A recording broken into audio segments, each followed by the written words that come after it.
श्री राधा माधव तुम्हें नमन करें विनय, लाजु भक्त की राखियो शरण है विनय कुमार। आदरणीय उपस्थित समस्त सभी श्रोता बंधुओं, श्री राम चैनल के माध्यम से आज हम आप तक जो एक कहानी पहुंचाने के लिए जा रहे हैं, विश्वामित्र मेनका की प्रेम कहानी। तो आ जाइए गौर करते हैं इस कहानी की ओर।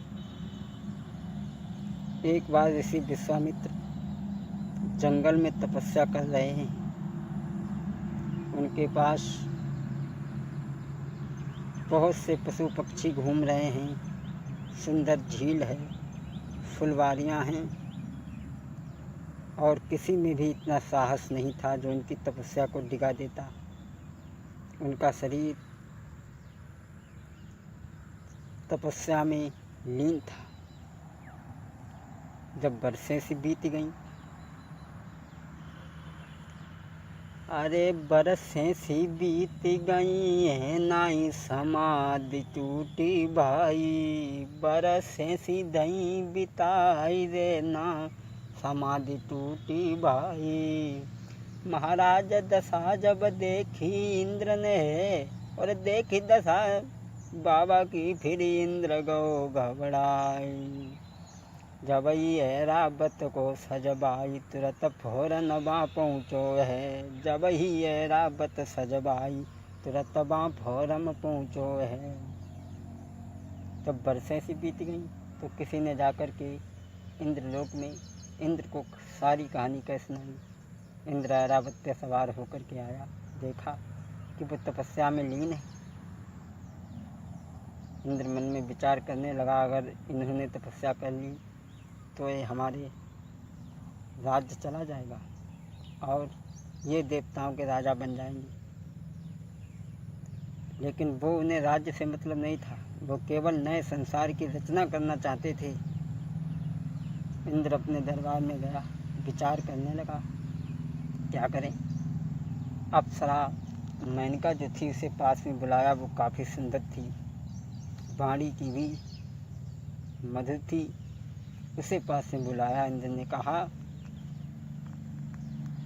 कि सुनी ले बात तुम हमारी, तपस्या डिगाई दो विश्वामित्र की। हाँ, सुन ले बात तुम हमारी, तपस्या डिगाई दो विश्वामित्र की।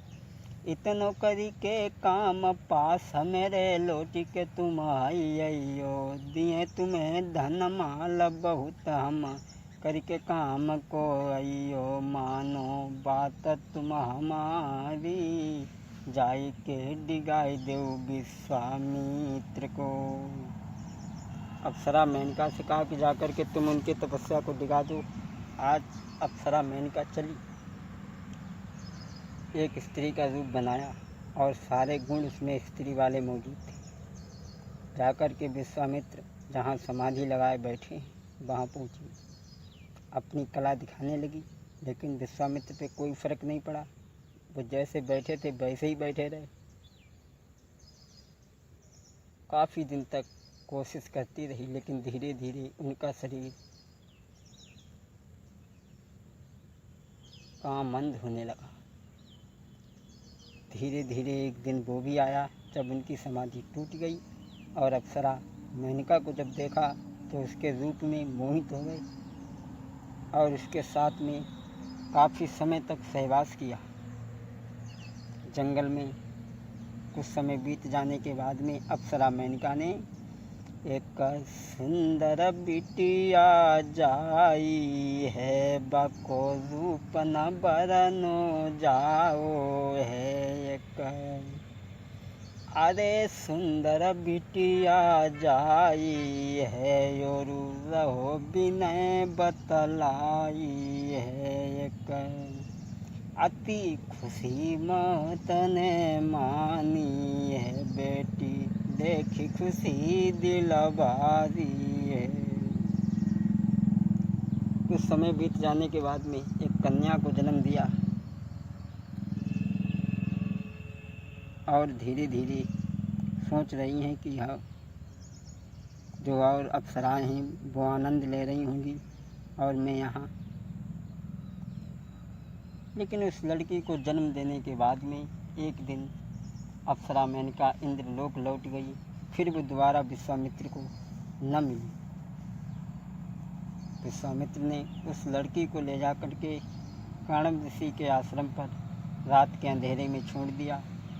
जब कण्व ऋषि सुबह हुआ तो उन्होंने देखा, देखो एक द्वार पर भैया सुंदर बिटिया लेटी, तब गोद में लई उठाई रे, गोद में लई उठाई रे के पालन करो अति भारी। गोद में उठा ली वो कन्या